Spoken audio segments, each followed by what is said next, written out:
ನಮಸ್ಕಾರ. ರಿವ್ಯೂ ಚಾನಲ್ಗೆ ಸ್ವಾಗತ. ನಾನು ಸಖ್ಯ ಗಾಂವ್ಕರ್. ನೇಹಾ ಕೇಸ್ಗೆ ಸಂಬಂಧಪಟ್ಟಂತ ಆಘಾತಕಾರಿ ವಿಚಾರ ಹೊರಗಡೆ ಬರ್ತಾ ಇದೆ. ಈಗ ಫಯಾಜ್ ಇನ್ವೆಸ್ಟಿಗೇಷನ್ನಲ್ಲಿ ಬೆಚ್ಚಿ ಬೀಳುವಂಥ ಮಾಹಿತಿಯನ್ನು ಒಪ್ಪಿಕೊಂಡಿದ್ದಾನೆ ಈಗ ಪೊಲೀಸರ ಮುಂದೆ.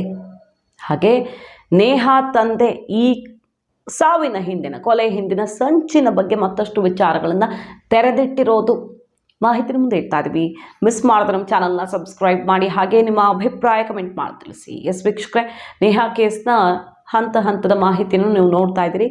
ನಾವು ಕೂಡ ಅಪ್ಡೇಟ್ಸ್ ಕೊಡ್ತಾ ಇದ್ದೀವಿ. ನೇಹಾ ಮನೆಗೆ ಈಗ ಮುಖ್ಯಮಂತ್ರಿಗಳೇ ಹೊರಟು ನಿಂತಿದ್ದಾರೆ. ನಾಳೆ ವಿಸಿಟ್ ಮಾಡ್ತಾರೆ, ಸಾಂತ್ವನ ಹೇಳಿದ್ದಾರೆ.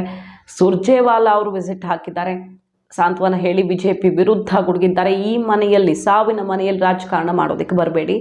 90 ಡೇಸಲ್ಲಿ ನೇಹಾಗೆ ನ್ಯಾಯ ಸಿಕ್ಕೇ ಸಿಗತ್ತೆ. ಫಾಸ್ಟ್ ಟ್ರ್ಯಾಕ್ ಕೋರ್ಟನ್ನು ರಚನೆ ಮಾಡಲಾಗಿದೆ. CID ತನಿಖೆಗೆ ಕೊಡಲಾಗಿದೆ. ಚುರುಕಾಗಿ ನಡೀತಾ ಇದೆ. 90 ದಿನಗಳ ಒಳಗಡೆ ನೇಹಾಗೆ ಏನು ನ್ಯಾಯ ಸಿಗತ್ತೆ, ಗಲ್ಲು ಶಿಕ್ಷೆ ಆಗಬೇಕು ಆ ಫಯಾಜ್ಗೆ ಅನ್ನುವಂಥ ಕಿಡಿನುಡಿಗಳನ್ನಾಡಿ BJPಯ ವಿರುದ್ಧವೂ ಕೂಡ ಗುಡುಗಿದ್ದಾರೆ. ಇಲ್ಲೆಲ್ಲ ರಾಜಕಾರಣ ಮಾಡೋದಕ್ಕೆ ಬರಬೇಡಿ ಅಂತ. ಮತ್ತೊಂದು ಕಡೆ ಮುಖ್ಯಮಂತ್ರಿ ಸಿದ್ದರಾಮಯ್ಯನವರು ಕೂಡ ಈಗಾಗಲೇ ಕಾಲ್ ಮಾಡಿ ಸಾಂತ್ವನ ಹೇಳಿದ್ದು, ನಾಳೆ ಅವರೇ ಹೋಗ್ತಾ ಇರೋದು ಕೂಡ ವಿಶೇಷ ಅಂತ ಅನ್ನಿಸ್ತಾ ಇದೆ. ಈಗಾಗಲೇ ವೈಯಕ್ತಿಕ ವಿಚಾರಗಳಿಗೆ ಆಗಿರುವ ಕೊಲೆ ಅಂತ ಸ್ಟೇಟ್ಮೆಂಟ್ ಕೊಟ್ಟ ಕಾಂಗ್ರೆಸ್ಸಿಗರು ಆರಂಭದಲ್ಲಿ ಆಕ್ರೋಶಕ್ಕೆ ಗುರಿ ಆಗ್ತಾ ಇದ್ದ ಹಾಗೆ ಈಗ ನೇಹಾ ಮನೆಗೆ ಹೋಗಿ ಈ ಕೇಸ್ನ ಗಾಂಭೀರ್ಯತೆ ಎಷ್ಟಿದೆ ಅನ್ನೋದನ್ನು ಅರ್ಥ ಮಾಡ್ಕೊಂಡಂಗೆ ಕಾಣಿಸ್ತಾ ಇದೆ. ಮತ್ತೊಂದು ಕಡೆಗೆ ಈ ಕೇಸ್ನಲ್ಲಿ CID ಇನ್ವೆಸ್ಟಿಗೇಷನ್ಗೆ ಎಂಟ್ರಿ ಆಗಿದೆ. ಪೊಲೀಸರು ಸುಮಾರು 60% ಮಾಹಿತಿ ಕಲೆ ಹಾಕುವ ತನಿಖಾ ಕೆಲಸಗಳನ್ನು ಮುಗಿಸ್ತಾ ಬಂದಿದ್ರು. ಈ ಹೊತ್ತಲ್ಲಿ CIDಗೆ ಹೋಗಿದೆ. CID ಇದಕ್ಕೆ ಸಂಬಂಧಪಟ್ಟ ವಿಚಾರಗಳನ್ನು ಹೊರಗೆಳೆದು ತೆಗಿತಾ ಇದ್ದು, ಈಗ ಫಯಾಜ್ ಒಪ್ಪಿಕೊಂಡಿರೋದು 5 ದಿನಗಳ ಹಿಂದೆ ಚಾಕು ಖರೀದಿ ಮಾಡಿದ್ದೆ ಅಂತ.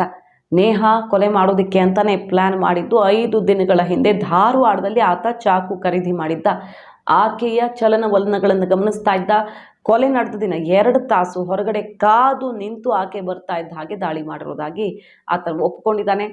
ಹಾಗೆ ನನಗೆ ಸಿಗದಂಥ ನೇಹಾ ಸಿಗಲೇಬಾರ್ದು ಬೇರೆ ಯಾರಿಗೂ ಅಂತ ಹಾಗೆ ಸಾಧಿಸಿ ಈ ಕೃತ್ಯ ಮಾಡಿರೋದಾಗಿ ಆತ ಹೇಳ್ಕೊಂಡಿರೋದು. ಇಲ್ಲಿ ನೇಹಾ ತಂದೆ ಹೇಳ್ತಿದ್ದಾರೆ, CIDಗೆ ಕೊಟ್ಟಿರೋದು ಸಮಾಧಾನಕರ, ಎಲ್ಲ ಸರಿಯಾಗಿ ನಡೆಯುತ್ತೆ ಅನ್ನುವಂಥ ನಂಬಿಕೆಯಲ್ಲಿ ನಾನು ಕಾಯ್ತಾ ಇದ್ದೀನಿ. ಆದರೆ ಅವತ್ತು ಹೇಳ್ತಾ ಇರೋದು, ಇವತ್ತು ಹೇಳ್ತಿರೋದು ಎಲ್ಲ ಒಂದೇ. ಈ ಕೊಲೆ ಒಬ್ಬ ವ್ಯಕ್ತಿಯಿಂದ ಆಗಿದ್ದಲ್ಲ, ಇದರ ಹಿಂದೆ ಹಲವರ ಸಂಚಿದೆ. ಆ ನಿಟ್ಟಿನಲ್ಲಿ ತನಿಖೆ ಆಗಲೇಬೇಕು ಅನ್ನುವಂಥ ಸಂದೇಶವನ್ನು ಮತ್ತೊಮ್ಮೆ ರವಾನಿಸಿದ್ದಾರೆ. ಮುಖ್ಯಮಂತ್ರಿಗಳೇ ಬರ್ತಿರೋದಕ್ಕೆ ನಿಜಕ್ಕೂ ನಮಗೆ ಸಮಾಧಾನ ತಂದಿದೆ, ಕುಟುಂಬಸ್ಥರಿಗೆ ಧೈರ್ಯ ಬಂದಂತಾಗಿದೆ. ಸ್ವಾಗತಾರ್ಹ ಈ ನಡೆ CID ಕೊಟ್ಟಿದ್ದು ಮತ್ತು ಈಗ ಇಡೀ ಸರ್ಕಾರವೇ ನಮ್ಮ ಬೆನ್ನಿಗೆ ನಿಂತಿರೋದು ಅಂತ ಹೇಳ್ತಾ ಇದ್ದು, ತನ್ನದೇ ಪಕ್ಷದ ವಿರುದ್ಧ ಸಿಡಿದಿದ್ದ ನಿರಂಜನ್ ಹಿರೇಮಠ ಈಗ ತಣ್ಣಗಾಗಿದ್ದಾರೆ, ಶಾಂತರಾಗಿದ್ದಾರೆ.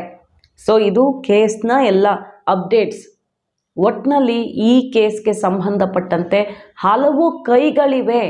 ಇದರ ಬಗ್ಗೆ ಆದಷ್ಟು ಬೇಗ CID ಮಾಹಿತಿಯನ್ನು ಹೊರಗೆ ಹಾಕುವ ಮೂಲಕ ಬೇರೆ ಹೆಣ್ಣು ಮಕ್ಕಳು ಭಯ ಪಡದಂಥ ಸೇಫ್ ಆಗಿರೋ ವಾತಾವರಣವನ್ನು ಮೊದಲು ನಿರ್ಮಿಸ್ಕೊಡ್ಲಿ ಅನ್ನುವಂಥ ಸಂದೇಶವನ್ನು ನೇಹಾ ಕುಟುಂಬಸ್ಥರು ಕೊಡ್ತಿದ್ದಾರೆ.